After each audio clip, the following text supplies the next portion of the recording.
night on the high desert of New Mexico. An arrow struck the wagon post. Inches from her head, the woman did not scream.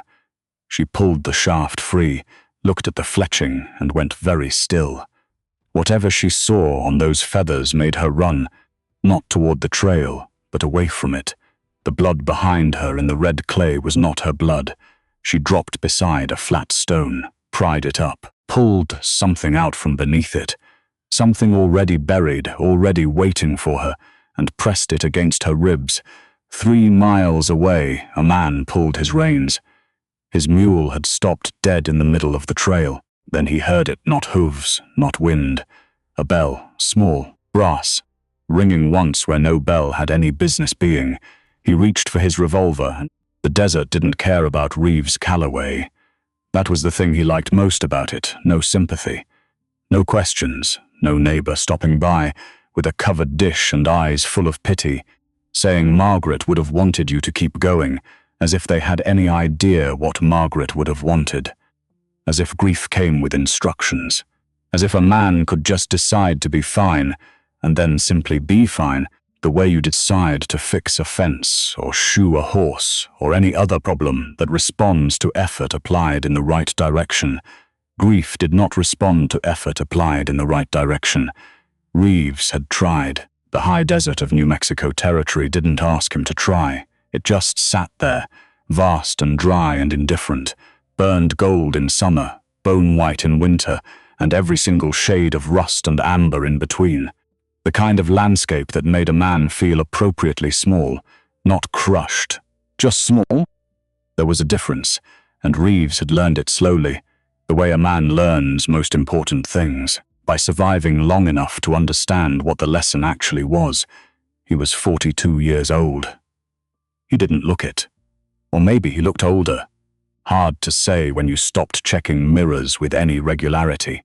The sun had weathered his face into something that told stories without permission. There were lines around his eyes that hadn't come from laughing. His hands were rough from the mine before, and rougher still from the homestead, after helicases on calluses, the kind of hands that knew how to work and had forgotten, somewhere along the way, how to rest. He was driving the supply wagon back from Alamosa when the story really started, though he didn't know that yet. He thought he was just going home, 3 hours out from town, the trail narrowing between red rock walls until the sky overhead was just a thin blue ribbon, the kind you could almost believe you could reach up and pull. The wagon wheels, finding every rut with depressing accuracy. The mule, whose name was Cobb, a name that communicated nothing flattering and suited him perfectly, moving at exactly the speed Cobb felt like moving, which was never fast enough and always just consistent enough to make argument pointless.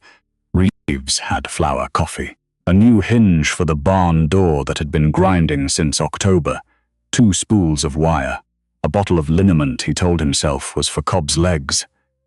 It was mostly for his own knee, which had started making a sound like a green branch slowly bending since the first cold snap of winter.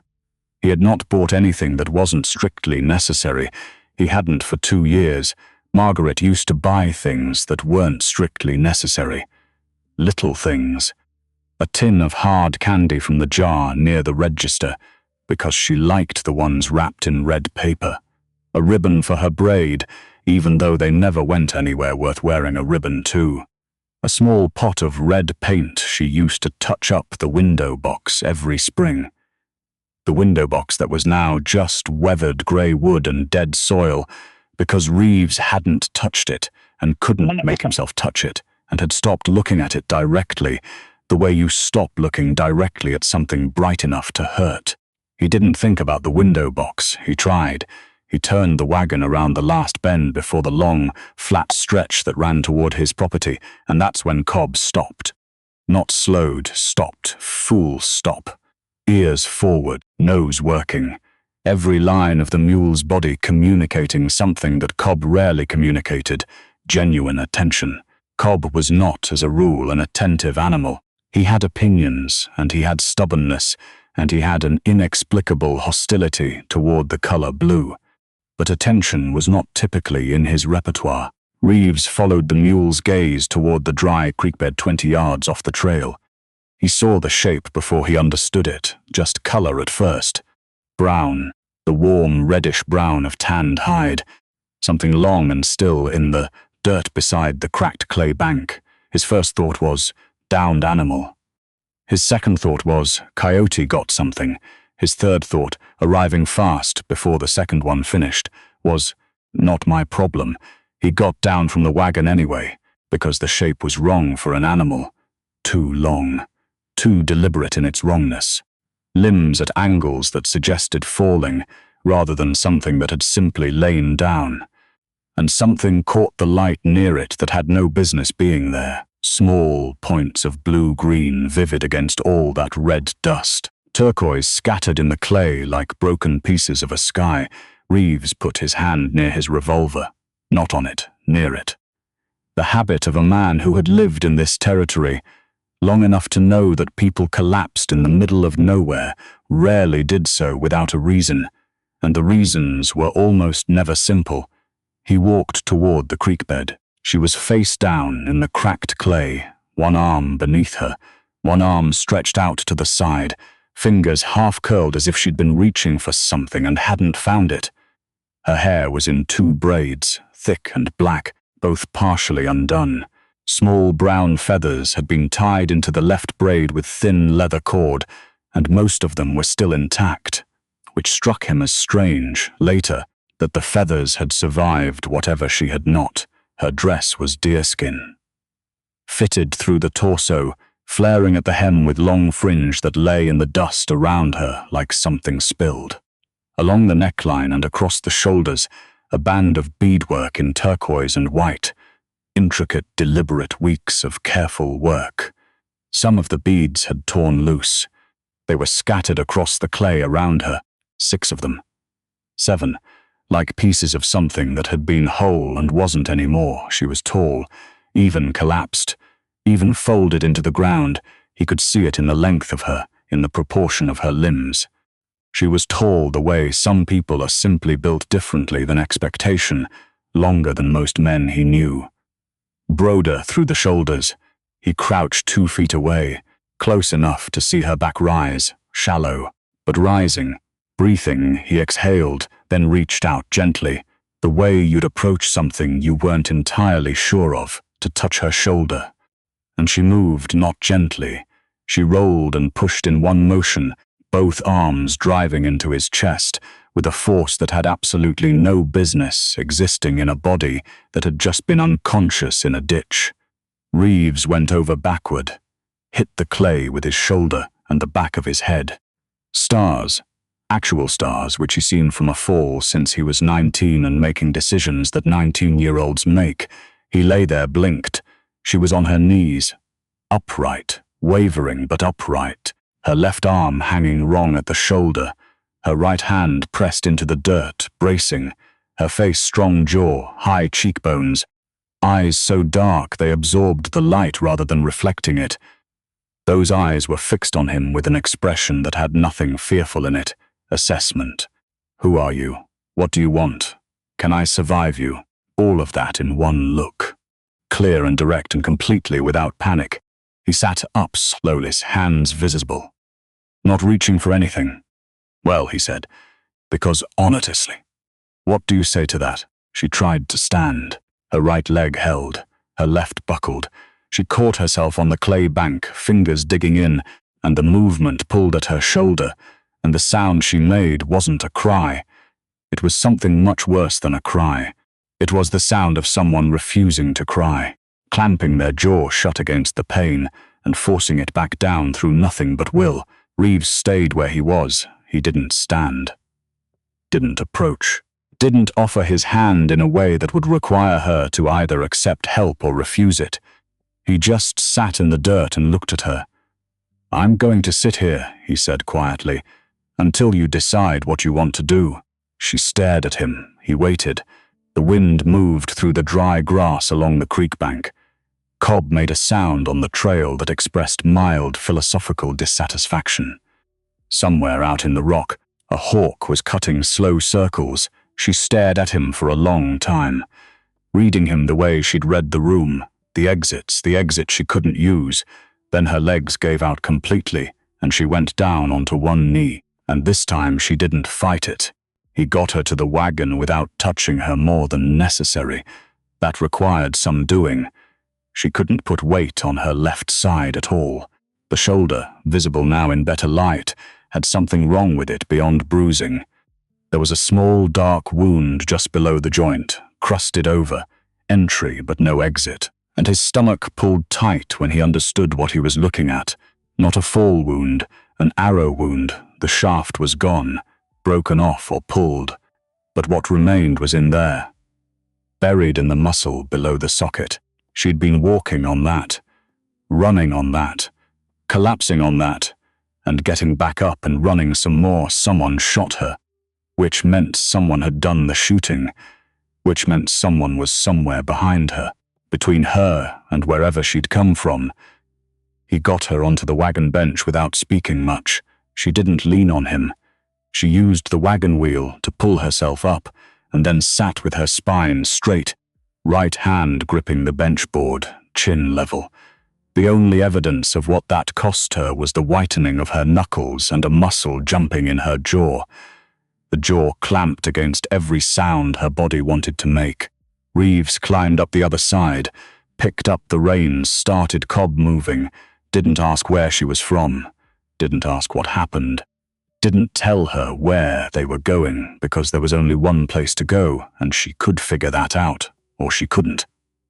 And either way, she wasn't going to survive the night in the open desert. She watched him from the corner of her eye the whole ride. He felt it.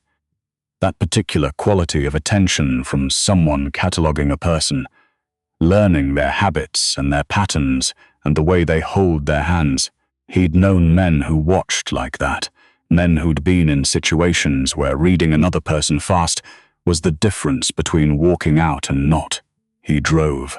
She watched. The cabin appeared over the ridge as the sun slid toward the horizon. Inside, lamplight.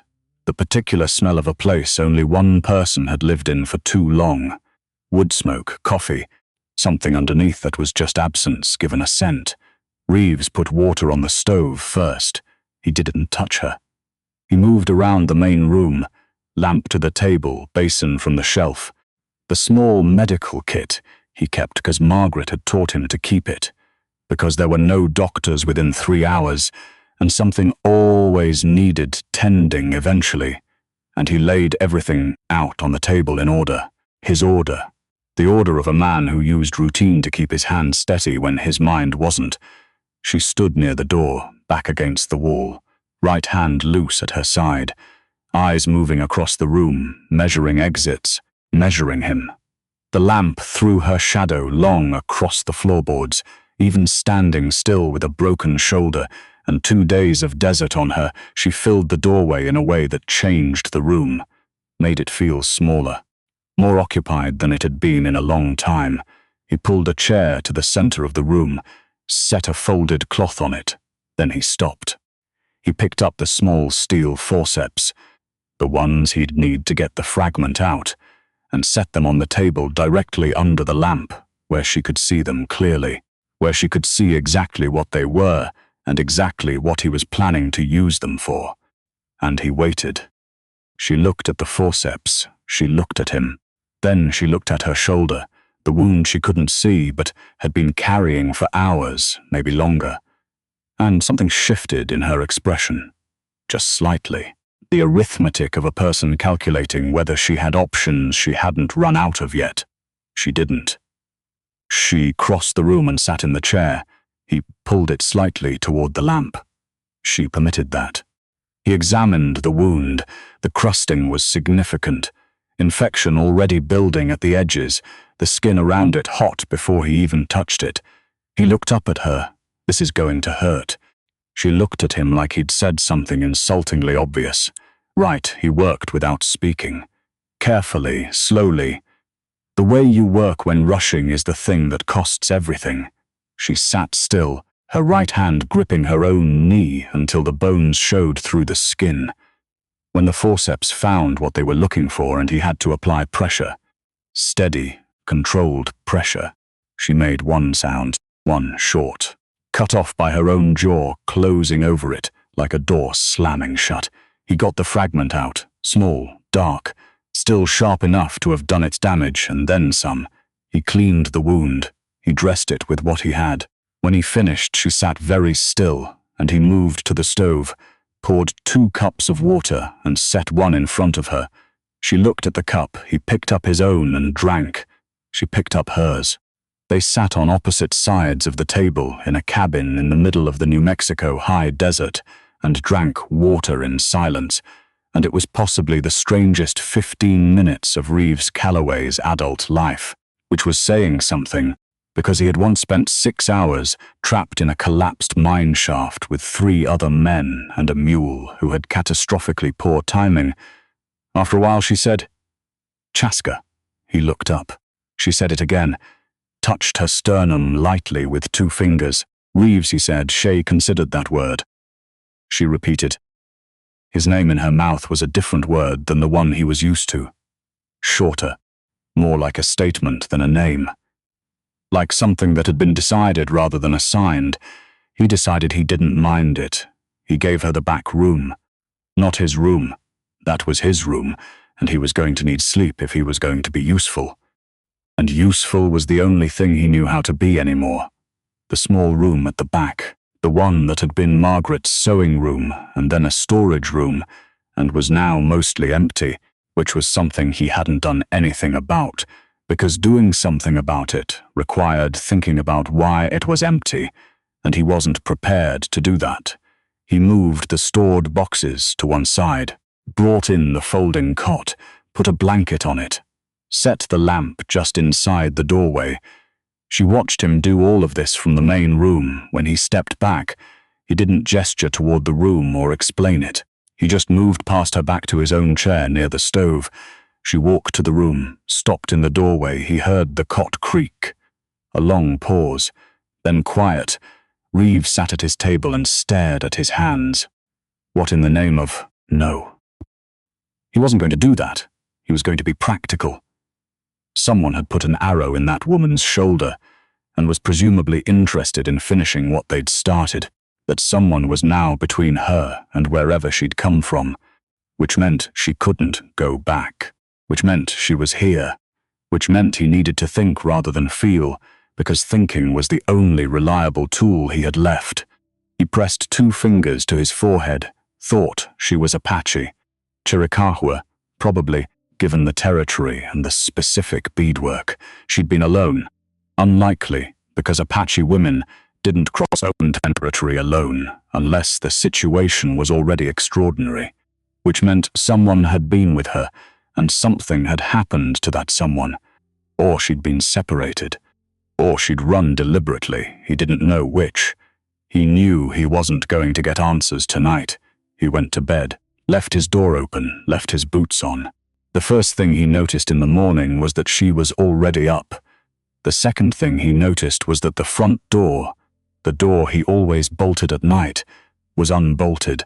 She hadn't left. She was standing on the porch, right hand on the post, looking out at the land, still in the deerskin dress with its turquoise beadwork and its long fringe, her hair loose around her shoulders now, the braids undone. Morning light fell on it in that particular way that turned black hair almost blue. She heard him come to the door. "You opened the door," he said. "Yes," she said, "you could have left." "Yes," she said again. That was all she said about it. He went back inside to start the stove. She came in after a few minutes and sat at the table. He put coffee and bread in front of her. She ate without speaking. He ate without speaking. Outside, Cobb was expressing opinions about his breakfast situation at considerable volume. Reeves refilled his cup and sat back down. She was looking at the shelf above the window box where Margaret had kept her few particular things, the tin with the good scissors, the small Bible with the cracked spine, the blue glass bottle she'd traded 3 pounds of sugar for at a market in Tucson because she liked the color. And that was reason enough for Margaret, who believed that liking the color of something was an entirely sufficient justification for acquiring it. and in the center of the shelf, the clay pot, reddish-brown. A dark geometric pattern running around the rim, precise and deliberate. The work of someone who knew exactly what she was making and had taken her time making it. Chaska was looking at the clay pot. Something in her face was different, not softer exactly. Something shifted, like a curtain moved by a draft that was gone. Before you could identify where it came from, he waited. She looked away. He didn't ask. The second day was easier in the way difficult things become easier, not because they get less hard, but because you get more accustomed to the hardness. You find the shape of it. You learn where to put your hands so the weight sits differently. Chaska moved around the cabin with careful precision. The shoulder would need more time before she could use that arm reliably, and she knew it, so she compensated with her right side for everything, reaching, carrying, bracing, with an efficiency that was honestly remarkable to watch. He saw her sit suddenly twice that first full day. Not weakness, just management. She paused, she calculated, she rose again and continued. He didn't comment. She began watching him work, not following him, not shadowing. She would position herself at a distance that gave her a clear sight line and look at him with that same cataloguing attention he'd noticed in the wagon.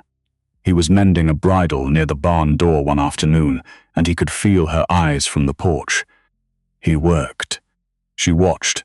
Neither of them made it strange because neither of them decided to. What he hadn't told her, he was watching too. He noticed she never turned her back to the door. He noticed she always knew where both exits were.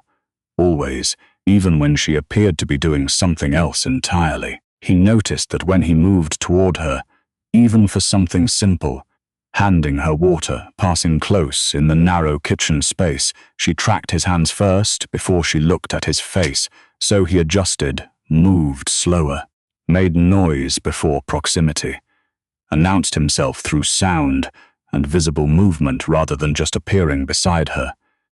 Didn't crowd. She noticed he adjusted. He could tell by the fractional easing of her shoulders. Not sudden, not dramatic, just fractional, each time like ice that isn't melting so much as deciding, on its own terms and its own schedule, to let the temperature do what temperature does. On the second afternoon, he found her sitting on the floor of the sewing room. He hadn't meant to see it. He came to check whether she needed anything. The door was open and she was there. On the floor, back against the cot, the beaded band from her neckline in both hands. It had come partly detached in the fall, some of the threading broken. She was holding it, studying the damage with the focused attention of someone assessing what they had to work with. The loose beads were in a small, careful pile beside her knee. She'd collected them. From the creekbed, from the wagon floor, from wherever they'd scattered, she'd gathered everyone. He started to step back. Leave her to it. She looked up. He stopped. She didn't hide what she was doing, didn't move to set it aside. She just looked at him and then looked back at the beadwork in her hands, as if he was permitted to see this, as if she'd decided that. He leaned against the doorframe. "Can you fix it?" he asked. She considered the question with the seriousness it deserved. With the right thread, she said. He went to the shelf. Margaret's sewing tin. He opened it, found 3 spools of different weights, and brought all 3 to her. Held them out. She looked through them without touching, chose the thinnest with her eyes before she reached for it. He sat against the opposite wall.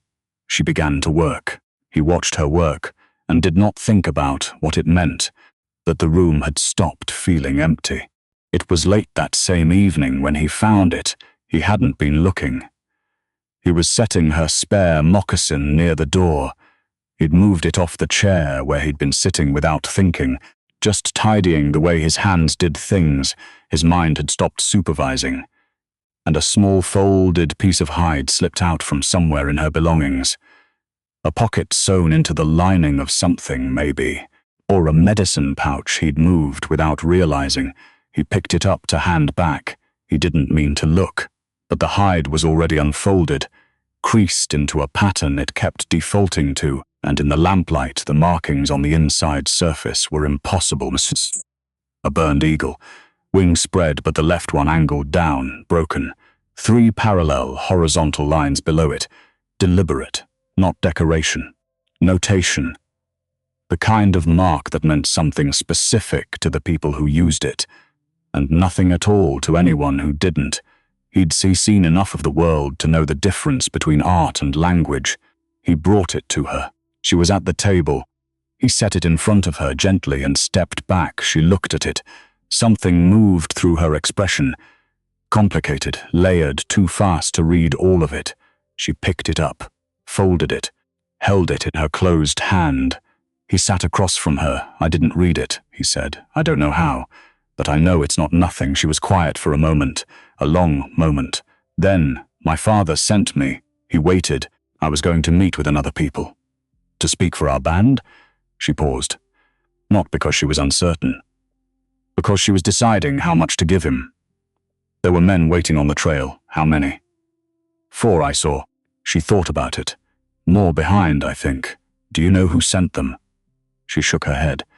But the way she shook it, not uncertain, just not ready to say yet, told him she knew more than she was offering, and that she had a reason for the withholding.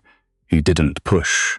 He did the math instead, the way he'd learned to do it in the mine when something structural was wrong, and you needed to know how much time you had before the ceiling came down. She was on a diplomatic mission. She'd been ambushed. The ambush had been waiting, positioned, not opportunistic, which meant someone knew her route, and whoever had done the knowing was organized enough to gather men and place them with precision on a specific trail to intercept a specific woman. This was not a small problem. This was a large, patient, organized problem. And it had followed her, probably, because that was how large, patient, organized problems worked. He looked at the windows. He looked at the door. I need to check the ground around this cabin before dawn. He went to bed. Boots on. Door open. He was up at 4. The desert dark was absolute. Moon already down. Stars doing their usual spectacular nothing, and he took a lamp low to the ground and walked the perimeter in widening circles, the way you check for evidence when you want to find it before whoever left it decides to come back for it. 3rd circle, their hoof prints. 3 horses. Coming from the northwest, stopping at the edge of the cottonwood trees that ran along the north boundary of his property. Standing there, turning, going back the way they came. They'd been here during the night. They'd stood in the trees and looked at the cabin. They'd left without coming in. He crouched over the prints for a long time. 3 horses. Stopping, looking, leaving. That was worse than if they'd come in, because it meant they were thinking. It meant they were patient. It meant they were the kind of problem that gets larger before it gets smaller. He walked back to the cabin, stood on the porch. The eastern sky was just beginning to go grey at the edges, that early light that looks like the night is still arguing about whether to end.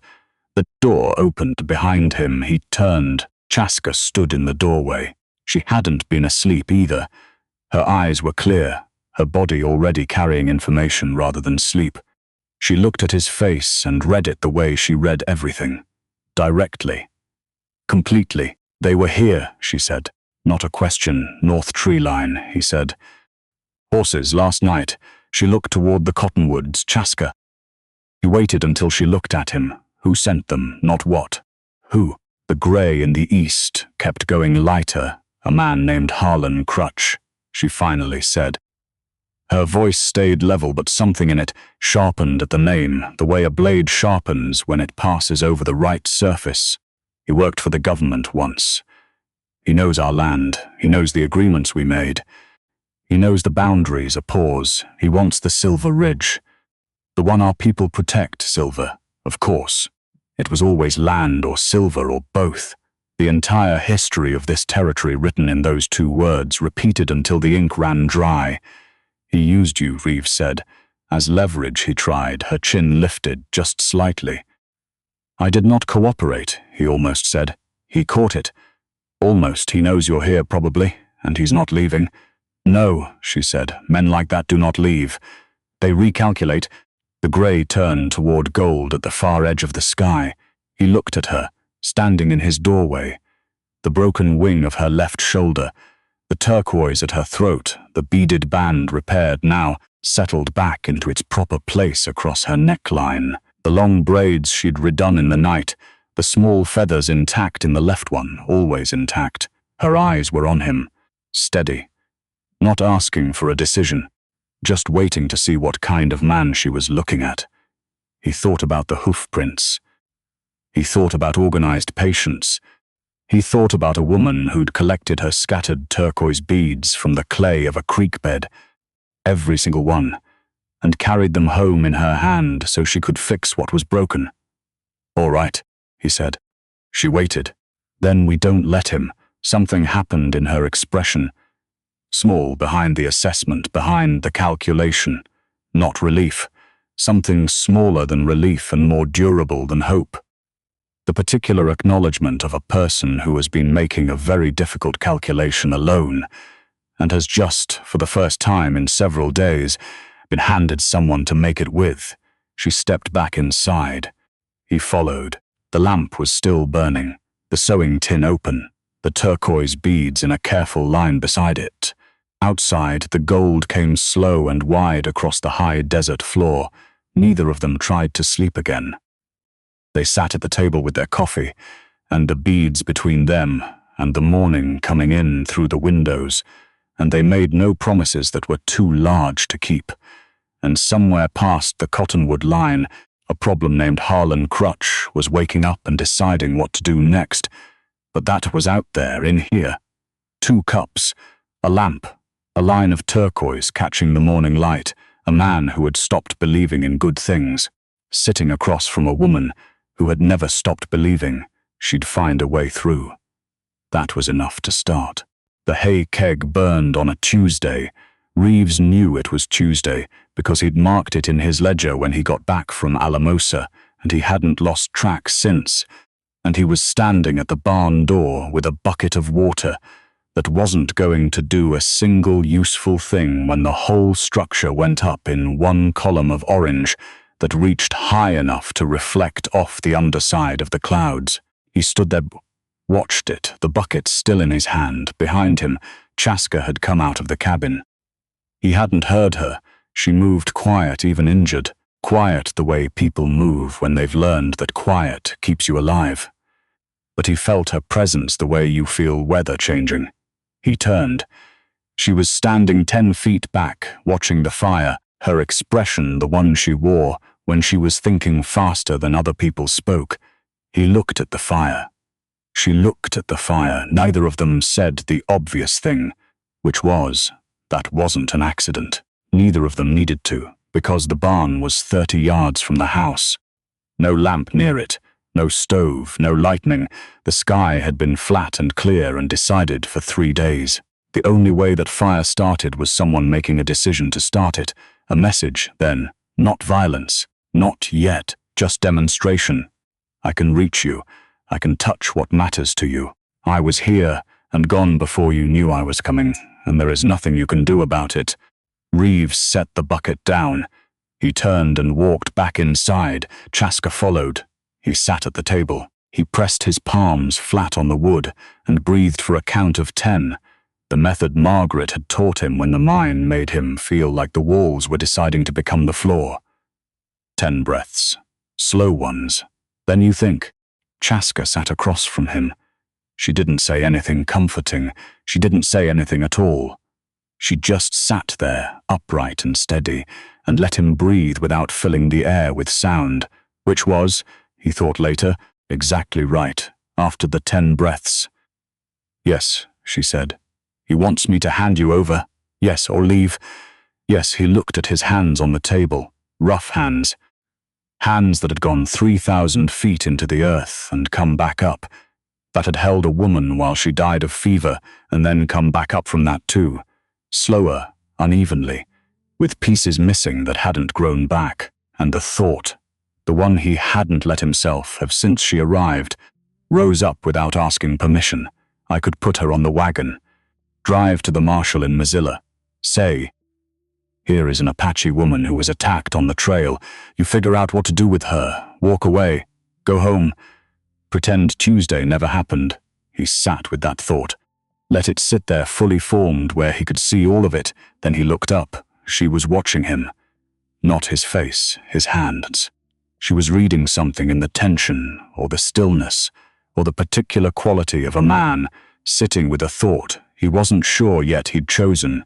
And whatever she saw, she held his gaze when he looked up, and she didn't look away, and she didn't soften it or pretend she hadn't been watching, still deciding what kind of man he was. Even now, and something about that. Not the patience of it, not the fairness of it, but the simple fact that she hadn't already decided he was nothing, that she was still bothering to find out. Something about that made the other thought dissolve, not dramatically, not with any noise. It just went. I'm not handing you over, he said. She looked at him for a moment. I know, she said, which was either the most infuriating thing she could have said or the most accurate, and Reeves honestly wasn't sure which, and the answer was probably both. The days that followed had a particular quality, not comfortable, not peaceful, but organized, purposeful, the quality that settles over two people who have independently decided on a course of action and are now moving toward it with the focused quiet that comes when the alternative is too loud to live inside. He began refocusing in the cabin. Rifle moved from the closet to the wall near the door, reachable from the table. Wood stacked against the south wall inside, not for warmth but for cover. Water barrel moved to the back room. The north-facing window shutter replaced with one that could be barred from the inside. He checked hinges. He checked the sight lines from every window. Chaska watched him work. On the second day, she started helping, not asking, not offering in a way that required him to accept or decline. She simply started. She was moving more freely, shoulder still limiting her left arm, but her right side working with the efficient adaptation of someone who has done hard things before and knows how to reallocate. And she came to stand beside him when he was cutting the new shutter timber and held the board level without being asked while he made the cuts. He let her. They worked side by side for 2 hours, passing tools without speaking much. When he needed a measurement, he said the number. When she saw something he'd stopped seeing, a gap in the south wall where the mortar had crumbled, the invisible damage of 2 years of being the only one looking, she pointed to it without comment. He filled the gap. She moved on at some point in the middle of the afternoon. Cobb escaped the paddock, because the new latch from Alamosa was, it turned out, not an improvement on the old one in any meaningful sense whatsoever. And Chaska, who had shown no particular interest in Cobb previously and who had, if anything, regarded him with the measured tolerance of someone aware that the mule was the least useful creature on the property, went after him. Reeves turned from the wall he was working on, watched. She was tall enough that she didn't have to stretch to reach Cobb's halter. She took hold of it with her right hand and said something. Not loud, not in English. Something in her own language spoken to the mule at a conversational volume, and Cobb, who had strong opinions about almost everything and submitted to very little outside of his own schedule, stood still, just stood there. Ears relaxed, she walked him back to the paddock at an unhurried pace. Reeves turned back to the wall. Do not, he thought clearly and firmly, make anything of that. He made absolutely nothing of that. For approximately 4 minutes, she found the garden on the third day. It was on the east side of the cabin, small, enclosed in a low rock border that Margaret had laid herself one summer when Reeves wasn't for working away, and she'd decided she wanted a project that was hers. The garden hadn't been touched since Margaret died. Drought had taken most of it. What remained was dry stalks and cracked earth, and the rock border still holding its shape. A promise that nobody had come to honor. Reeves saw Chaska standing at the edge of it from the barn, just looking. not with sadness, not with pity, with the particular attentiveness she brought to things she was trying to understand from the inside out. Then she crouched, carefully, shoulder protected, and pressed her fingers into the soil at the edge, testing the depth of the dry layer. She moved her hand 3 inches over and pressed again, then to the center, lifted a small handful and let it fall. She was reading the ground. Reeves leaned against the barn and watched, and didn't say anything. After a while she stood, brushed her hand on her leg, looked at the dry stalks and the cracked clay, and the border that hadn't moved. It wasn't hopeless. He could tell that from a distance. It wasn't the expression of someone looking at something past saving. That evening she said, "This land is thirsty, not dead." He was at the stove. She was a lamp between them. "There's a spring a quarter-mile east," he said. "Margaret used to carry water up by hand. You could trench it," she said. He looked at her from the spring to the garden. "Let it run." She drew a line on the table with one finger, direct and unhesitating. "This soil will come back." "It wants to." He hadn't thought about the garden in 2 years. He hadn't thought about the spring in 2 years either, and those 2 facts were connected to each other, and to other things he wasn't going to examine right now. "Maybe," he said. She looked at him. "It is not a maybe," she said. "It is work," and there it was again. That thing she did, saying the exact right thing in exactly the most direct way possible, with no ornamentation and no apology, and he never knew whether to be annoyed or grateful, so he was always a little of both, simultaneously, which was a new experience for a man who had spent 2 years feeling mostly just one thing at a time. "It's a lot of work," he said. "Yes," she agreed, completely serious. He turned back to the stove, but the garden was in his head now, and it hadn't been there an hour ago, and he wasn't sure whether that was a good thing or a complicated thing. The answer was probably both. Twist 3 came quietly, with Chaska sitting on the floor of the sewing room in the middle of the night, holding the past and the future at the same time. He hadn't been able to sleep, the kind of restless that comes from too much alertness, held for too many days in a row. And he'd gotten up to check the perimeter, the way he'd been doing every night since the hoof prints. He came back inside. The cabin was dark, except for the sewing room, not the lamp, smaller, fainter. He looked around the doorframe. Chaska was on the floor, back against the cot, knees drawn up. Margaret's sewing tin open beside her, the thin spool of thread on her knee. She was working on the beaded band, holding it up to the light of a single small candle she'd found somewhere. Each turquoise bead placed back exactly where it had been before, the blue-green points catching the flame and throwing small sparks against the wall. Her face was bent over the work, careful, unhurried, completely absorbed in the one small task of restoring what had been broken, putting back what had been scattered, piece by piece by piece. Reeves stood there and felt something happen in his chest that he hadn't felt in so long he'd almost forgotten it had a name. It wasn't attraction. Or, it wasn't only that. It was simpler than attraction and more complicated. It was the feeling of watching someone be entirely themselves, in a moment when they don't know they're being seen, and finding that what you see is good. Genuinely good. Not performed. Not constructed. Just true. She looked up. He didn't startle. He just stood there. "You checked the ground?" she asked. "All clear," he said. She nodded. He didn't move to leave. She looked back at the beadwork. "You cannot sleep?" "No, sit," she said. He sat down on the floor across from her, back against the wall. She kept working. He watched the candle for a while, and then he said into the quiet, "Margaret made this room for sewing." Chaska didn't look up. "I know. I can feel it," he thought about that.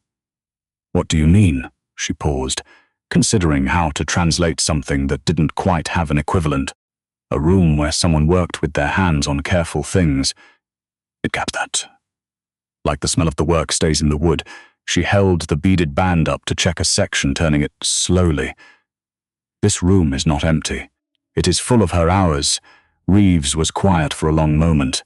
"I haven't been able to come in here," he said. For 2 years, she looked at him then, not with sympathy, with recognition, the articulated look of someone who knows that specific geography. The place inside you that you've walked around, rather than through for so long that the going around has become its own kind of habit. "I know," she said. "But you made it ready for me without thinking about it too much. That is brave, that's just practicality." "Yes," she said. "The brave things usually are." He looked at the floor. She went back to the beadwork. And he sat in his wife's sewing room in the middle of a New Mexico night and thought, I was going to drive her to the Marshall in Mesilla. Thought, I almost did that. Thought, what kind of man almost does that? The answer came back quiet and probably accurate. A man who stopped believing things could be anything other than lost. Chaska held the finished section of beadwork up to the candle. The turquoise caught the flame and threw small blue-green sparks across the opposite wall, like broken pieces of a sky put back together. "Better," she said, satisfied. He looked at the sparks. "Yeah," he said. "Better." The attack came on the 5th night. No warning. No sound that was wrong until the sound was already happening. One moment, Reeves was at the table with his ledger. The next moment, the north shutter burst inward, and there was a man coming through it. And then the door came open hard, and there was another, and the room was suddenly very full, and very loud, and very fast in a way that left no room for processing. He went for the rifle, got his hand on it, lost it when the man from the window hit him from the side with something solid, a handle, a bar, something heavy and purposeful, and the impact drove him into the shelf, and everything came down. And there were the same stars as by the creekbed, and he thought with complete irrelevance, I really need to stop getting hit in the head. The floor came up. He hit it, one man already past him, heading for the back room. Another coming toward him. A third, 3 sets of boots. He could hear them by the door. 3 seconds before someone was in that back room. Maybe less. He pushed himself up, not fast enough. The man coming toward him had the economy of movement that said he'd done this before, professionally, repeatedly, without hesitation. And he came down with one knee on Reeves' back and got an arm around his throat. And Reeves went through the calculus of that hold and didn't like the numbers. Then there was a sound like the air itself being struck, and the man with his knee on Reeves's back made a completely different kind of sound. Short, surprised, finished, and the arm around Reeves's throat went slack. Reeves rolled. Chaska was standing in the center of the room, the short bow. The one he hadn't known about, the one she'd had under the blanket from the very first night, because of course she had, because she was not a woman who slept unarmed in a stranger's house. Regardless of how she felt about the stray, was in her right hand. The man who'd come through the window was on the floor by the hearth, not moving. The man who'd been on Reeves was sitting against the wall with an expression that had passed through fear and arrived somewhere closer to theological revision.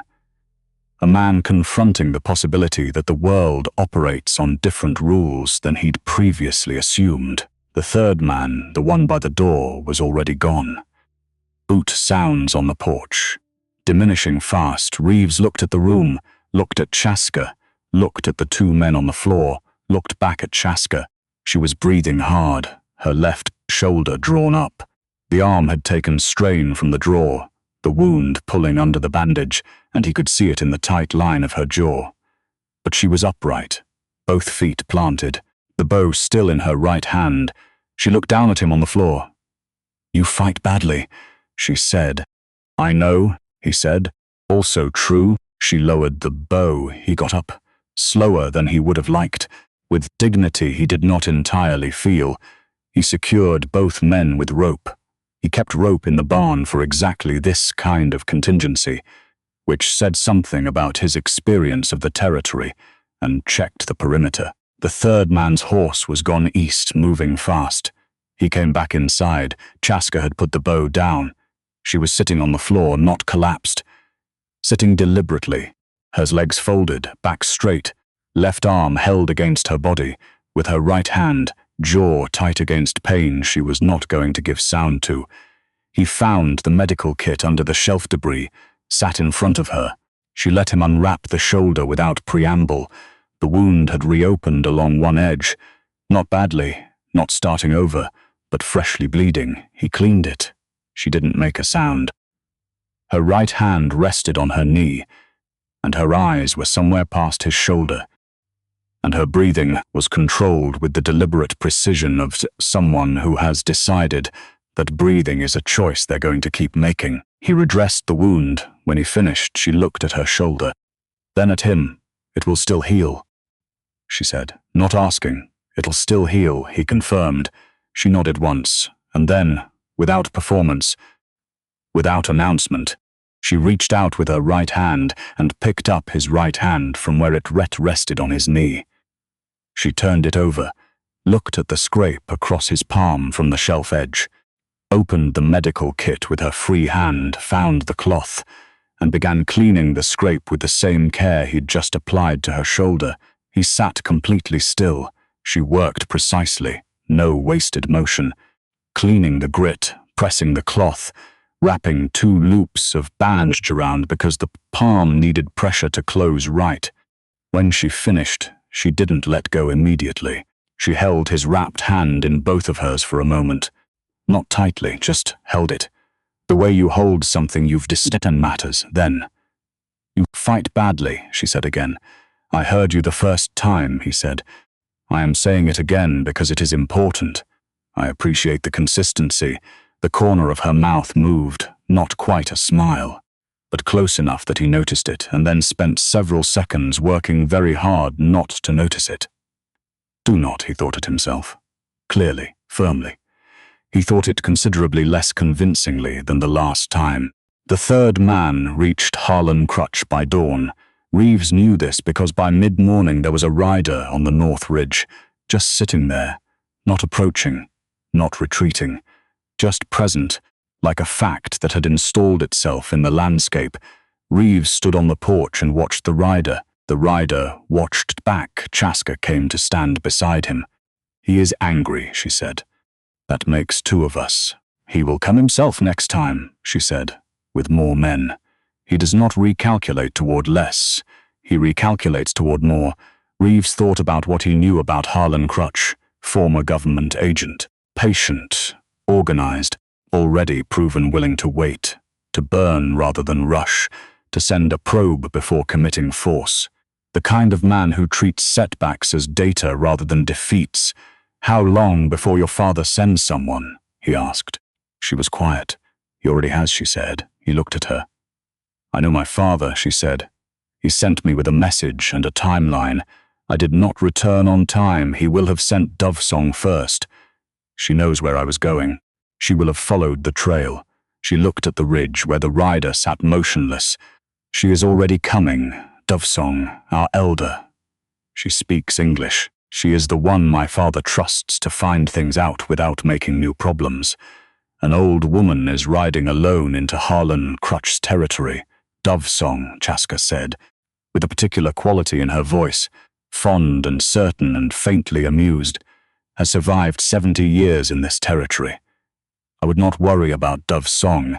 The rider on the ridge turned his horse and walked it out of sight. "All right," Reeves said. "Then we wait." She came at noon the following day. He heard the horse when it was still a quarter-mile out. He'd been listening for it, and came to the porch to watch the figure approach, small on the horse, unhurried. Coming from the east, not the north, which meant she'd either known to avoid the ridge, or had been watching longer than anyone had been aware of. Probably both. The woman who dismounted at his gate was perhaps 70, perhaps older. White hair in a single braid over one shoulder. Eyes with the quality of direct focus that Reeves associated with people who had long since decided they were finished being patient with evasion in all its forms. She tied her horse, walked to the porch, looked at Reeves, looked at Chaska in the doorway. A sound came from her. Not quite English, not quite Apache.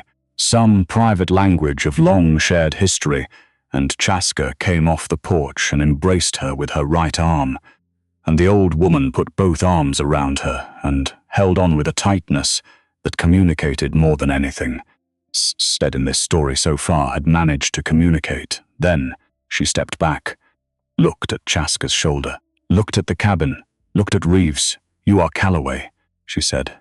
"Yes, ma'am, I am Darv's song, not an introduction." "A fact." "I know," he said. "Come in." She looked at the broken shutter, the marks on the porch boards, the window with the missing glass. "There was trouble," she said. "Some," Reeves said. "Men from Crutch." "Yes."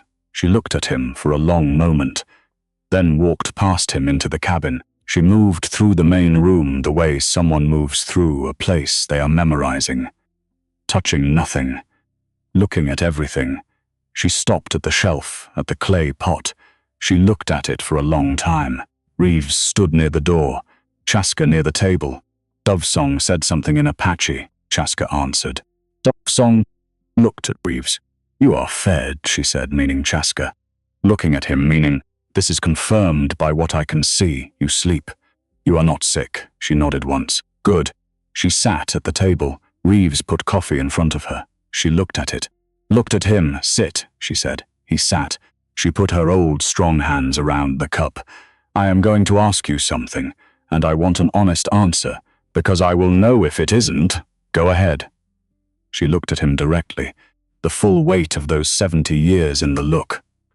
"What do you want from her?"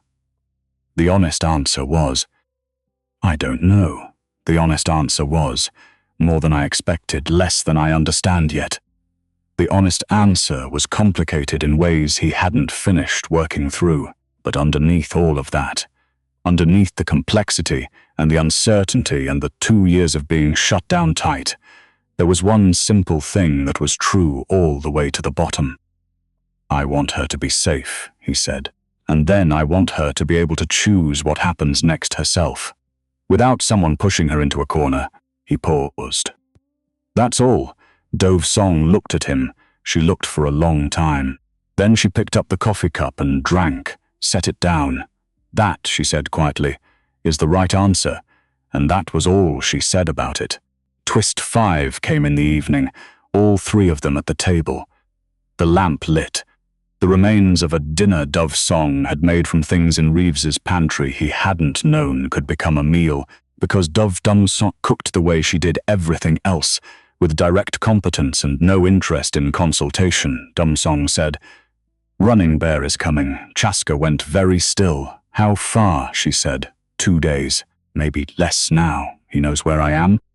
"I told him where I was going," Dovesong said. "He will follow." Reeves looked between them. "Chief Broken Ridge?" "Yes," Dovesong said. "He's coming here." Reeves sat with that. An Apache Chief. Coming to this cabin, with warriors presumably, to collect his daughter from the home of a man she'd been living with for close to 2 weeks. He thought about how that conversation was going to go. He thought about it quite thoroughly. "Harlan Crutch is also gathering men," he said. "He sent a rider to the ridge this morning. He'll come with more next time." Dovesong looked at him. "Both," she said. "Both," he said. A pause. "Your cabin is in the middle," she observed. "Yes," he said. "I noticed that." Chaska had been quiet. He looked at her. She was looking at the table, jaw set, the expression of someone running calculations and not finding results she liked. Then she looked up at him. Just at him. "My father will judge you," she said. "Not might, will, I figured," he said. "He is fair," she said. "But he does not give trust quickly." "Neither do I," Reeves said. "We'll probably understand each other." She looked at him for a moment. "Crutch will come before my father arrives," she said quietly. "We both know this." He did know this. He'd been sitting with the math of it all day. Harlan Crutch was not going to wait for an Apache Chief to arrive and complicate his options. He would move before that, which meant the next day. Maybe 2, which meant Reeves had 1 night left to finish every preparation he'd started, and 1 battle to survive before anything else became possible. "Can you get word to Chief Broken Ridge?" he said to Dovesong. "Move him faster." Dovesong considered. "There may be a way. I'm not asking him to come fight. I'm asking him to come sooner so this is over before it gets larger. She tilted her head. Evaluating, I will try, she said. She finished her coffee, stood, moved toward the door, then stopped at the shelf, looked at the clay pot again. That same long look she'd given it when she first came in. Reeves said, My wife bought that years ago, at a market in Tucson. She kept it on the shelf. Dovesong didn't turn, I know, she said. He waited, my sister made it, she said. She sold her work at that market for 3 summers, a pause. She is gone now, but I recognize her hand. She left, the door closed. Reeves sat at the table, with Chaska, and the lamp between them, and the knowledge that a clay pot had been sitting on his shelf for 10 years connecting 2 families who had never met, and felt the particular quality of a world that is larger and more intentional than you had structured your disappointment around. Chaska looked at the pot, then at him. The world is small, she said. Apparently, he said. It is not an accident, she said. My people believe the things that bring 2 lives together. They were started a long time before the meeting. He looked at the pot. He thought about Margaret finding it at a market in Tucson, what she would have said. She always had something good to say about the things she found. She had a gift for it. Seeing the story inside an object that looked like just an object. Maybe, he said.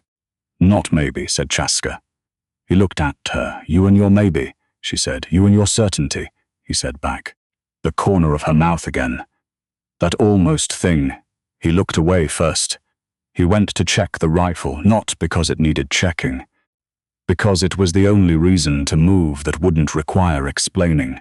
She came to stand beside him at the window a while later, not close, step bump away, looking out at the same dark he was looking at, the land flat and silver under the stars, the cottonwoods a dark line to the north. He said, You should sleep, she said.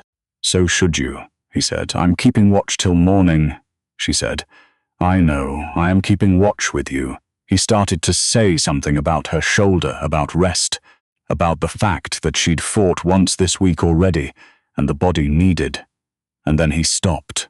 He thought about how that would land, what it would mean to tell her what her body needed. What kind of man does that? He didn't say it. She looked at him. He looked at her. All right, he said. She turned back to the window.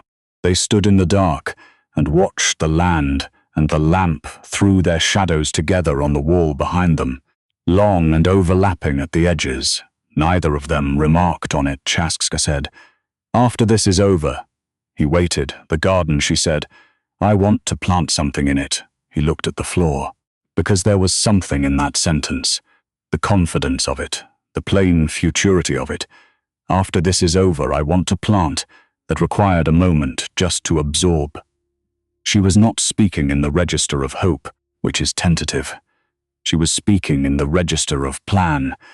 She was already living in the version of the future where they got through this. What would you plant? He said. Medicine plants, she said. My grandmother grew them. They need dry soil and strong sun. She looked at the window. This land is right for it. He nodded. Okay, said. She looked at him. Okay. She said it like she was making sure she'd heard correctly.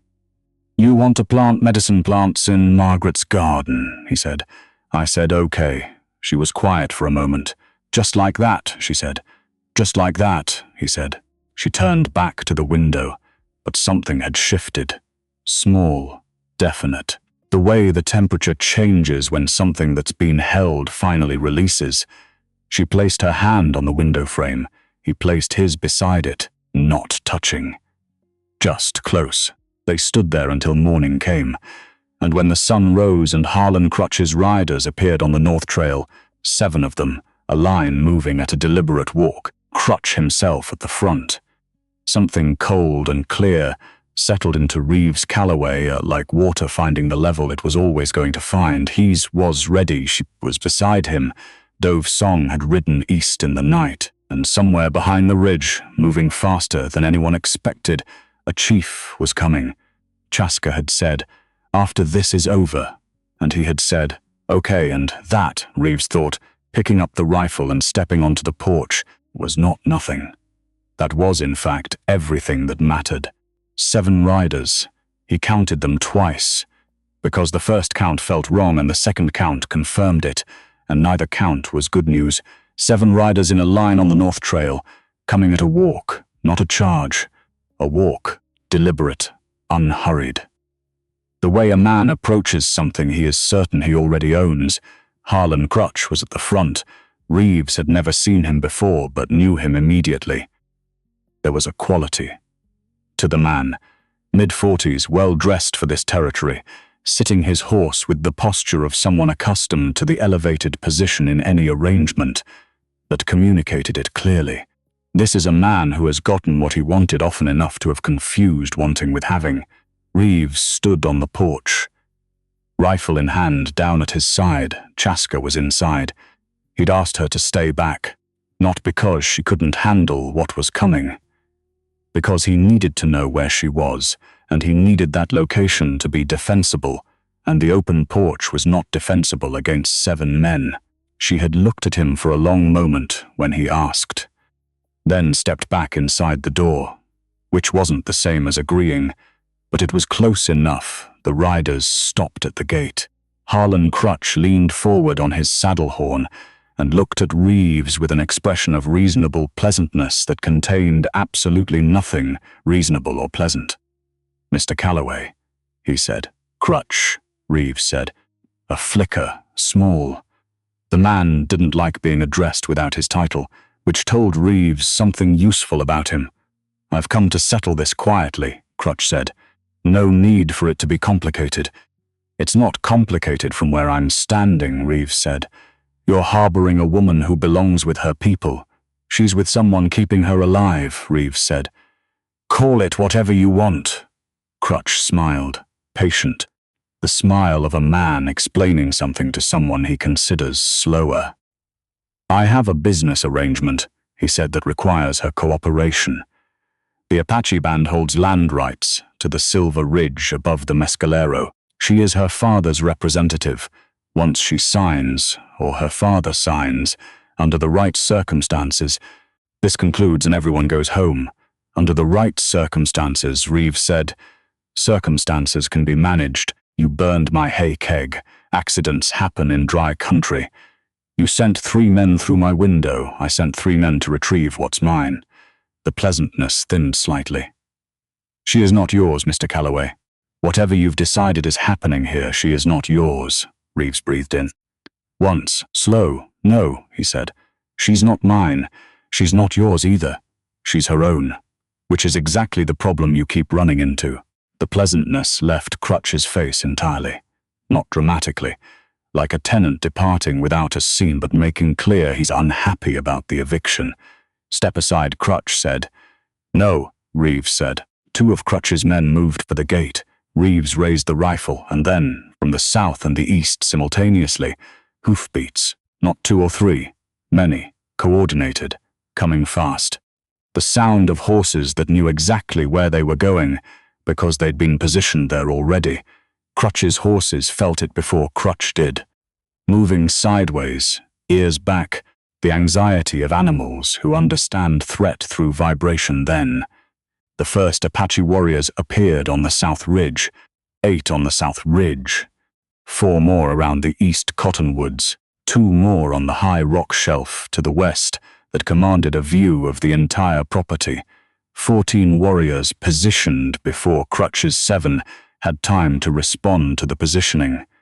And at the center of the South Ridge, on a grey horse that stood completely still while everything around it moved, a man who could only be Chief Broken Ridge. Dove's song had gotten through, and the chief had moved fast. Thank God, Reeves thought, for old women who know this territory. Thank God for every single one of them. Crutch had gone very still on his horse. The math had changed, visibly and completely, and what remained in his expression was cold and recalculating, a man watching his plan come apart in real time and deciding whether to escalate or cut his losses. Reeves watched him decide. 4 seconds, long ones. Then Crutch pulled his horse around. "This isn't over," he said. "To the air, it is today," Reeves said. Crutch rode north. All 7 of them, quickly, without looking back. The most sensible thing they'd done since arriving. Reeves watched them go, watched until they were over the ridge, and the sound of hooves had faded completely. Then he put the rifle down against the porch post and sat on the step, because his knees had made a decision independent of his preference, and the decision was, "We are sitting down now." Chaska came out of the cabin. She stood above him on the porch, looking at the south ridge where her father sat on his grey horse, still and waiting. He heard her breathing change, not break, change. The particular shift of someone who has been holding themselves together by force of will, and the force of will is no longer the only thing available, and the body begins to remember that it has other options. He didn't look up at her, he gave her the moment. Chief Broken Ridge came to the gate alone. He dismounted without hurry.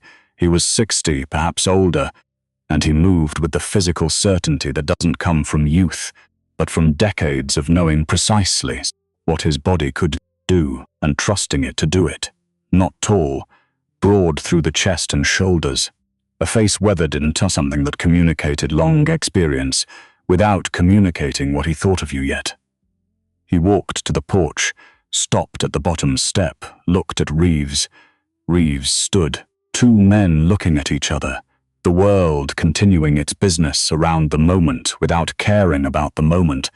Then Chief Broken Ridge looked at Chaska, a long look, taking her in methodically, the shoulder, the arm, the stance, reading what had happened to her the way you read evidence, gathering before deciding. "Father," she said. He said something in Apache. 3 words, low. Her jaw tightened and released. She said something back. 2 words, he nodded once. Then he looked at Reeves. "You are Calloway," he said. His English, accented but clear. "Learned deliberately for use." "Yes," Reeves said. The chief looked past him. At the cabin, the broken shutter, the burned ruins of the hay keg, the marks on the porch boards, the window with the missing glass. "Reading the evidence here too." "Come inside," Reeves said. "Both of you." Chief Broken Ridge looked at the door. Then he walked up the porch steps and went in. They sat at the table.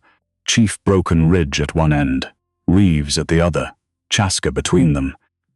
Dovesong came in from outside, where she'd been speaking with the warriors, and sat in the 4th chair without being invited, which was clearly just how Dovesong operated, and everyone present had accepted it. Reeves put coffee on the table. Chief Broken Ridge looked at the cup. Did not touch it. He looked at Reeves. "My daughter has been in your home for 2 weeks. 11 days, Reeves said. Something very small happened in the chief's expression. The precision of the correction had registered. "You counted," he said. "I'm a careful person," Reeves said. Chief Broken Ridge was quiet for a moment, processing. Then, in 11 days, what happened to her shoulder? "Arrow wound, shallow but infected. The shaft was gone when I found her. I removed the fragment and dressed it. It's healing well. She could not have walked." "No, she couldn't. You carried her on the wagon." "Yes." Chief Broken Ridge looked at Chaska, asked her something in Apache. She answered. He listened, asked a follow-up. She answered again, longer, and at some point in the answer, his eyes came back to Reeves and stayed there while she continued speaking. Reeves sat still and let himself be looked at. He was aware this was a judgment, not metaphorically. Actually, he was being assessed by someone with the authority and the context to assess him, and there was nothing to do but sit here and be whatever he actually was. Which was a man who had stopped believing in good things and was lately reconsidering that position. He hoped it was enough. Chaska finished speaking. Chief Broken Ridge was quiet. Then he looked at the shelf, at the clay pot. Reeves watched the chief's eyes land on it and stay. Something shifted in the room, subtle, real. The way a room shifts when a conversation changes direction internally before anyone has spoken aloud. Chief Broken Ridge stood. He walked to the shelf. He looked at the pot for a long time, not touching it. He said something low in Apache. Dovesong answered from her chair. A pause. Chief Broken Ridge turned to Reeves. "Where did this come from?" My wife bought it, Reeves said, years ago, at a market in Tucson. She kept it there. I haven't moved it. My sister made this, the chief said. The room went very quiet. I know, Reeves said. Dove Song told me last night. Chief Broken Ridge turned to look at him fully. You know, he said. Yes, something moved through the chief's expression. Complicated, active, not yet resolved. My sister sold her work for 3 summers at that market, he said. She died the winter after the last one. He looked at the pot. I have not seen her work in many years. Only in memory. Reeves said nothing. There was nothing adequate to say, and he knew it. Chief Broken Ridge looked at the pot for another long moment. He returned. He sat. He picked up the coffee cup. He drank, set it down. Looked at Reeves. Tell me, he said quietly, what kind of man you are. That was a very large question. Reeves had not prepared for it because you cannot prepare for it. You either have an answer or you don't. The only way to find out is when someone asks. He thought about the mine, 3,000 feet of earth above his head. 7 years of learning to read rock, to find the vein, to lose it and find it again. The patience of it. What it does to a man. He thought about Margaret. The first 3 hard years, and the 7 good ones, and the 2 years of watching her diminish, and then the 2 years after, which were their own kind of diminishing. He thought about 11 days, about a woman he'd found face down in a creek bed, who had pushed him flat the moment she could move, and had then chosen to stay anyway, and had collected her scattered turquoise beads from the clay, and carried them home in her hand so she could fix them. I'm not a man who's sure of very much anymore, he said. Chief Broken Ridge waited. I was sure of things once. The mine, my wife, the general shape of how the world worked, and then most of those things were gone, and I stopped being sure, and I've been living that way for a couple of years now. He looked at the table, then up. What I am sure of is small things. I'm sure I found your daughter alone and hurt, and I wasn't going to leave her there. I'm sure I kept her as safe as I could, while men twice my number tried to stop me. I'm sure she kept me as safe as I could be. When I was failing at it, he paused. And I'm sure that what she does next is her decision, not mine, not yours. He held the chief's eyes. No offense meant by that last part. Chief Broken Ridge's expression had changed, though it had changed so slowly it was hard to catch in progress. He looked at his daughter. Chaska was looking at Reeves, not with the assessment of the creek bed, not with the measuring, cataloguing, threat-evaluating look of the first days, with something that had developed slowly, over 11 days of watching a man choose, repeatedly, without theater, without any audience he was playing to be someone worth watching. Chief Broken Ridge saw it. He looked back at Reeves. You are not certain, he said. No, Reeves said, but you stayed. Yes. When it cost you something? Yes. Chief Broken Ridge was quiet. The coffee cooled between them. Then he reached inside his vest. He set something on the table. A ring of bone, small, carved in a simple spiral pattern running the full circumference. Old, the bone darkened with age and handling, worn smooth on one side in a way that told you how many hands had held it and for how long. Reeves looked at it, then at Chief Broken Ridge. This belonged to my wife's father, the chief said, and before him, his father. In our tradition, it is given to the man who protects the family, not who owns the family, not who leads it. He paused. Who protects it? Who stays when staying costs? Reeves said nothing, because nothing was going to be adequate, and he knew it.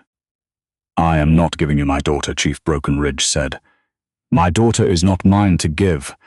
She decided that herself a long time ago, and I accepted it because she was right. He looked at the bone ring on the table between them. I am giving you a place. In this family, if you want it. Reeves looked at the ring.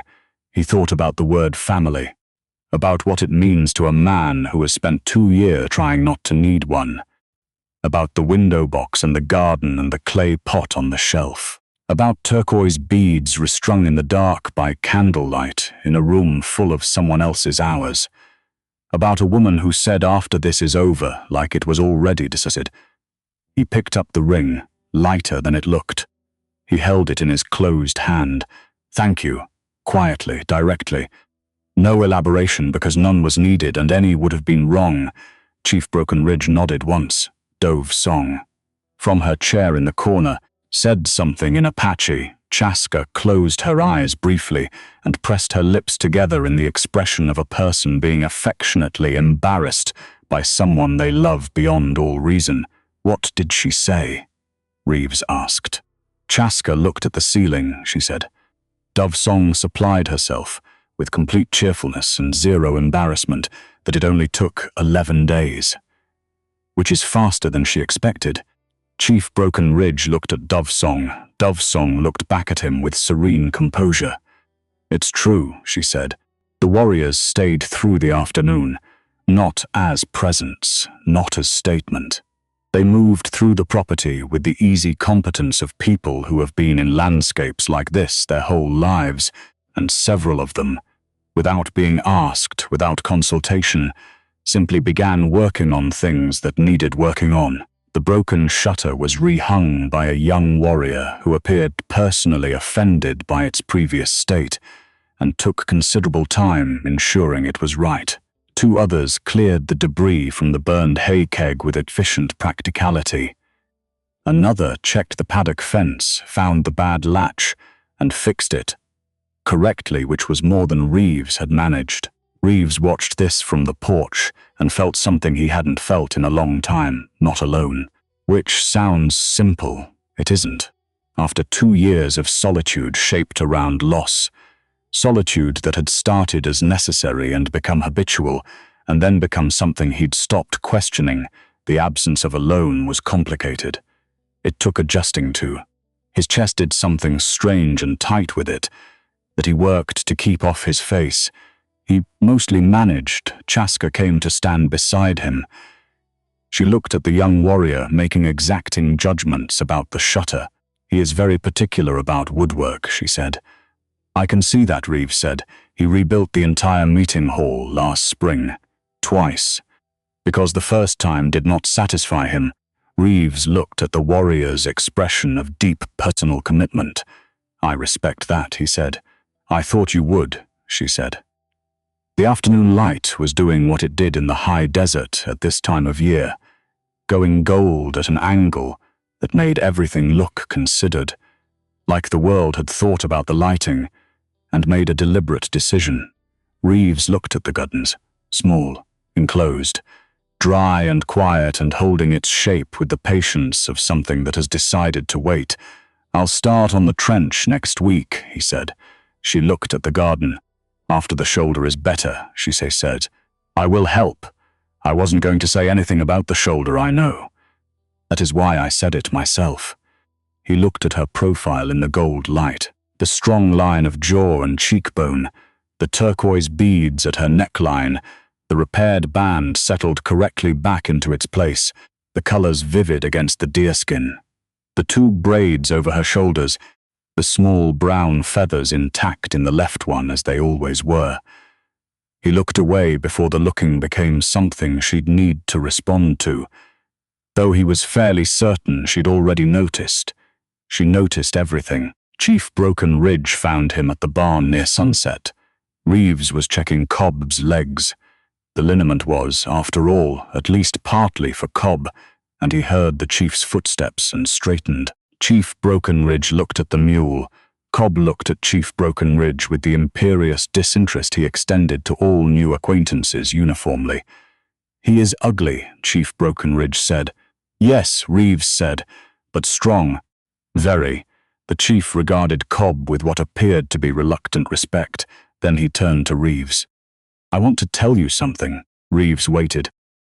"The man Crutch will not stop with today," the chief said, his voice even, matter of fact. "He wants the Silver Ridge. He has wanted it for 3 years. He will find another way. He will go to the territorial government, find men with papers," his mouth set briefly. "That kind of attack is harder to stop than riders, I know," Reeves said. "I know a lawyer in Santa Fe, an honest one, which is unusual. If your band is willing, I can write to him. Have him look at the existing agreements. Find the gaps before Crutch finds them. Chief Broken Ridge was quiet. You know the law, he said. Enough of it.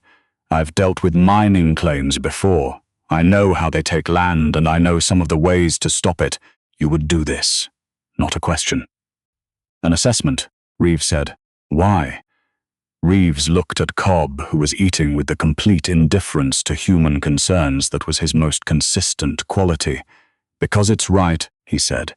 And because, an honest pause, catching up to what he actually thought, because your daughter said, after this is over, like she was already certain we'd get through it. And I'd like to make sure she was right. Chief Broken Ridge was quiet for a long moment, then, not quite smiling, the same quality of almost smile that Chaska had, Reeves realized now, same face, same restraint, he said. She is usually right. I'm starting to understand that, Reeves said. Something passed between them. Not warmth exactly, too early for warmth, but something in the direction of it, the foundation. Two men who had decided the other was worth their time, which was not nothing. It was actually quite a lot. Write to your lawyer, Chief Broken Ridge said. I will. We will talk more. I will come back. You're welcome here, Reeves said. Any time. Chief Broken Ridge looked at the cabin, at the light in the window, at the shadow of his daughter moving inside. My wife would have liked this land, he said quietly. To no one in particular. Reeves thought about Margaret, mine too, he said. Chief Broken Ridge nodded. He walked back toward the horses. Reeves leaned against the barn wall and listened to Cobb eat, and watched the last of the light leave the ridge. Dove's song left at dusk. She came to say goodbye the way she did everything, directly, without ceremony, in a manner that somehow contained more warmth than ceremony ever managed to hold. She stood in front of Reeves on the porch, looked him. You will make mistakes, she said. Probably easy, he said. She will tell you when you make them, I have no doubt. Good. A man who cannot be told is useless. She tilted her head slightly. You can be told. I hope so. She looked at him with those 70-year eyes. Eyes that had seen enough of the world to have stopped being impressed by most of it, and had arrived at something better than impressedness on the other side. You are not what I expected, she said. What did you expect? Someone who thought he was doing a great thing, she said. Men who do great things always think they are doing great things. It makes them very difficult. A pause. You think you were just being practical. I was just being practical, he said. Yes, she said. That is why it worked. She patted his arm once.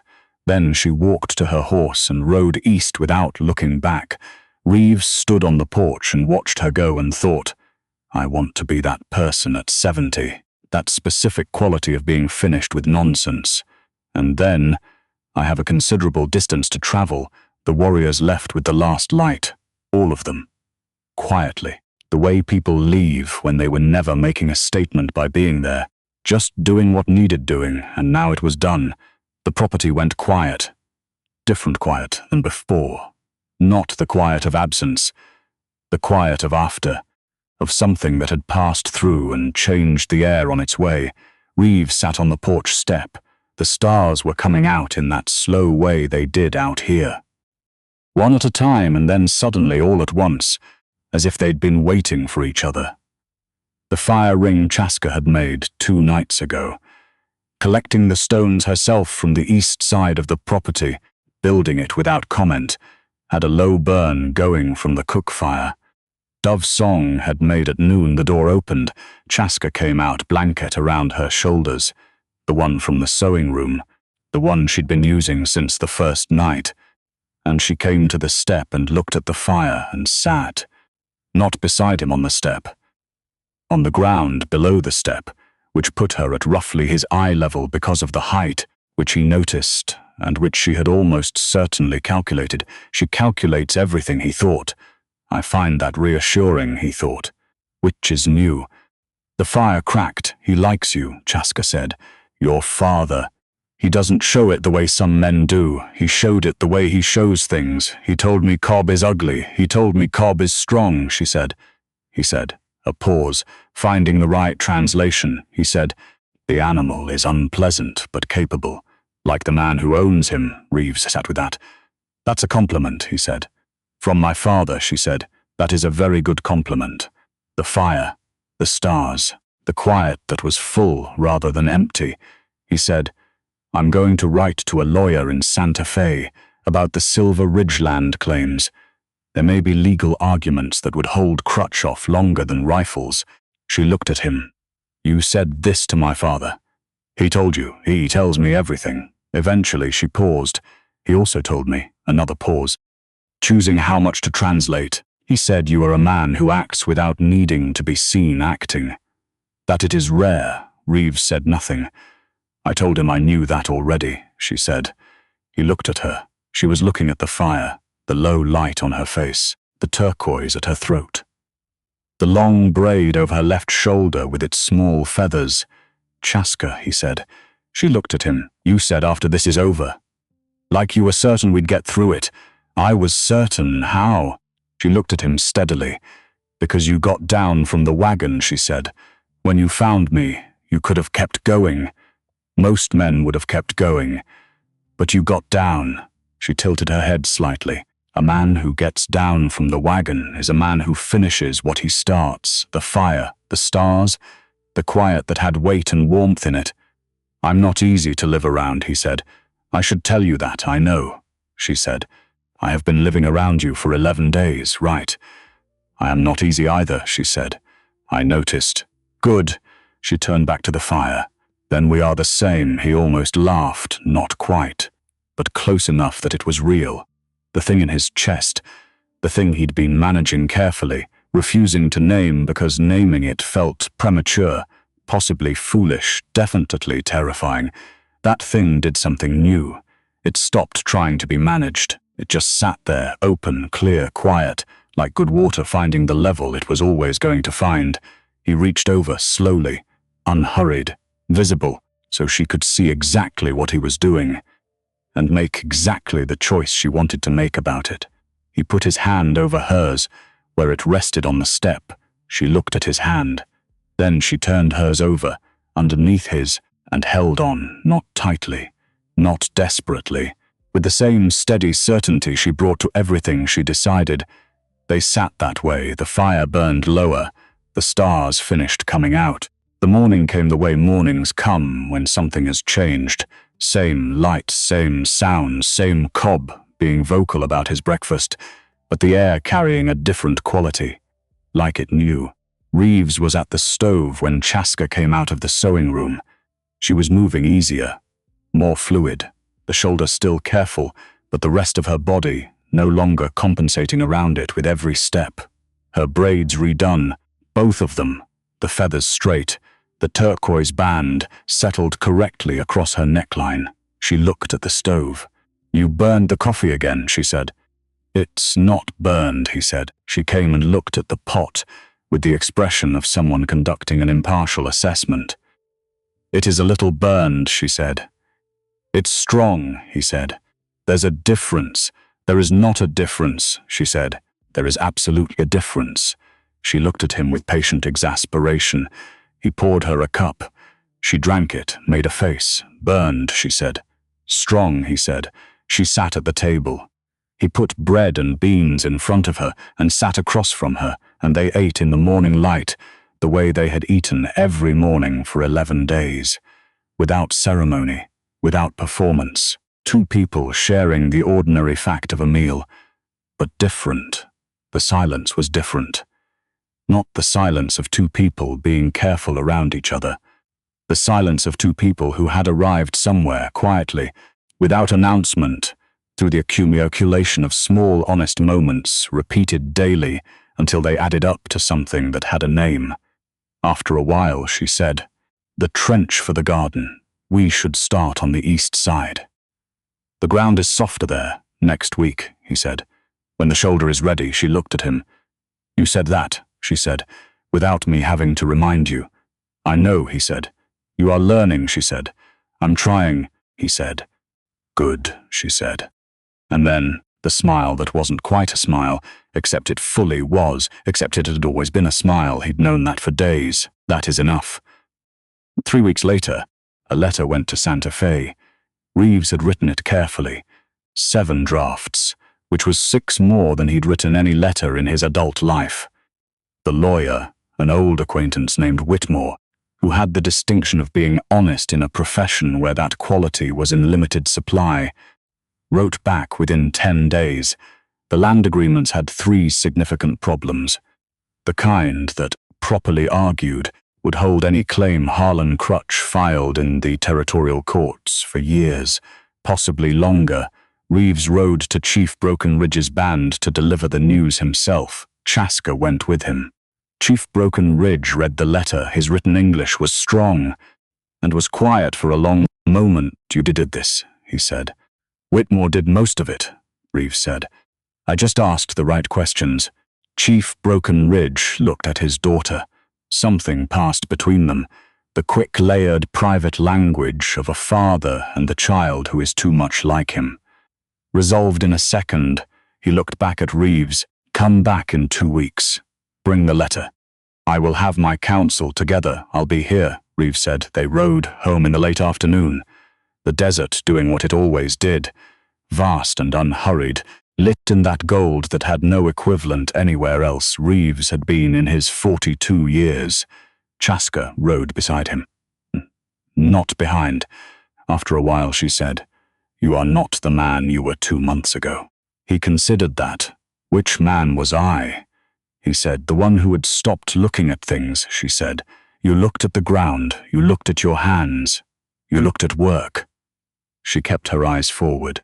"You did not look at what was in front of you." He looked at her. "I'm looking now," he said. She looked back at him. "I know," she said. The horses moved through the gold light. The high desert spread in every direction, limitless and ancient and completely indifferent to the small human facts occurring within it. Which was fine. Which was exactly how Reeves had always liked it. The vast indifference that made a man feel appropriately small. Not crushed, just small. Except now there was someone riding beside him, and the smallness felt different. Not lonely small, just human small. The right size for the world you're actually living in. They rode home, to a cabin where the shutter hung straight now, finally, where the garden waited in its rock border, the soil below the surface, not dead, just thirsty, just waiting for someone to know the difference and do something about it. Where a clay pot sat on a shelf, holding 10 years of connection that nobody had known was there. Where the sewing room was full of hours, and the coffee was going to be strong again tomorrow. And there was a ring of carved bone on the shelf beside the blue glass bottle, where something that had been stopped was moving again. The first spring, the garden was small.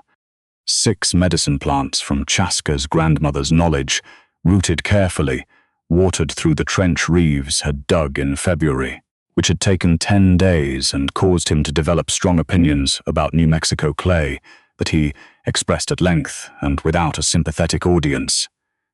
Cobb watched from the paddock. Cobb expressed no sympathy. The plants came up in April. Small and green and somehow improbable against all that dry ground. Like arguments the earth was making against its own reputation, Chaska knelt beside them, touched the leaves. Reeves stood at the garden's edge and watched her. He thought about what she'd said. This soil will come back. It wants to. He thought about how she'd known that from pressing her fingers into a handful of dust, reading something he would have looked at and seen only loss. That is what it is like to be her, he thought. To look at something that appears finished and know it is only waiting. She looked up at him. "Next year, more," she said. "We'll need a bigger trench," he said. "We'll dig a bigger trench," she said. "We sizzle." Undecorated. Present tense and future tense at the same time, the way the best things tend to be. He held out his hand. She took it. They stood at the edge of the garden in the April light, the plants coming up between the rocks, the cabin behind them with its straight shutter and its clay pot in the window, the desert, spreading out in all directions, enormous and patient. This was not the life Reeves Calloway had planned, not the life he'd had before. Not the life he'd been constructing from absence and habit and 2 years of choosing not to look up. It was the life that had begun beside a dry creek bed when he got down from the wagon, when he sat in the dirt and said, "Going to sit here until you decide what you want to do," when she looked at a man who made no promises and asked for nothing, and left her shoes near the door, and decided he was worth deciding about. They stayed in the garden, no particular reason. Just that it was good, just that the light was the right light, and the air was the right air, and neither of them had anywhere else they needed to be, for the first time in a long time. For both of them, that was enough, more than enough, everything.